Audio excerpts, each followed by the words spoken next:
మరి ఆ 400 కోట్లు వెనకమార్లు వేసుకోవాల్సిన అవసరం ఏంటో నాకు తెలియలేదు. కానీ మరి సినిమాలలో సంపాదించిన కోట్లు సరిపోలేదా? ఒకప్పుడు టీడీపీ ప్రభుత్వంలో తెలుగు మహిళా అధ్యక్షురాలుగా సంపాదించిన కోట్లు సరిపోలేదా?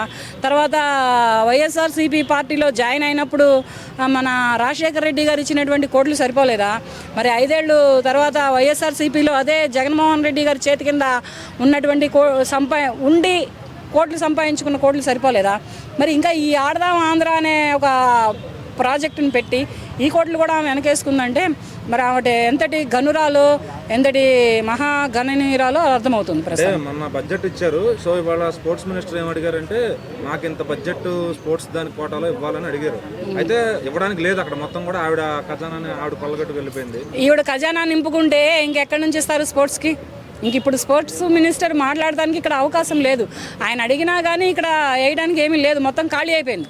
ఖజానా మొత్తం ఖాళీ అయిపోయింది. ఖజానా మొత్తం మేడం రోజా గారు ఈపీ కట్టుకొని తిరుగుతుంటే ఇంకా ఇక్కడ ఎక్కడి నుంచి వస్తుంది అంత సైడ్ ఖజానా రాదు కదా. అంటే ఒకళ్ళ నుంచి ఒకళ్ళు పోటీ పడ్డారంటారా వైఎస్ఆర్సీపీ మంత్రులందరూ కూడా కలెక్షన్లు పట్టడంలో? పడతారయ్యా, వాళ్ళంతే పడతారు. వాళ్ళు ఏంటంటే ఒకప్పుడు రాజశేఖర రెడ్డి గారు చేశారంటే అప్పుడు అంత అవినీతి లేదు. తర్వాత చంద్రబాబు నాయుడు గారు చేశారంటే అక్కడ అంత అవినీతి లేదు. ఇప్పుడు పవన్ కళ్యాణ్ గారు చేస్తున్నారంటే అసలు అవినీతికి తావే లేదు. వేరే రాష్ట్రంలో ఎక్కడ మన తెలంగాణ రాష్ట్రంలో చేస్తున్నారంటే ఎవరు మన రేవంత్ రెడ్డి గారి దగ్గర కూడా అవినీతికి తావు లేదు.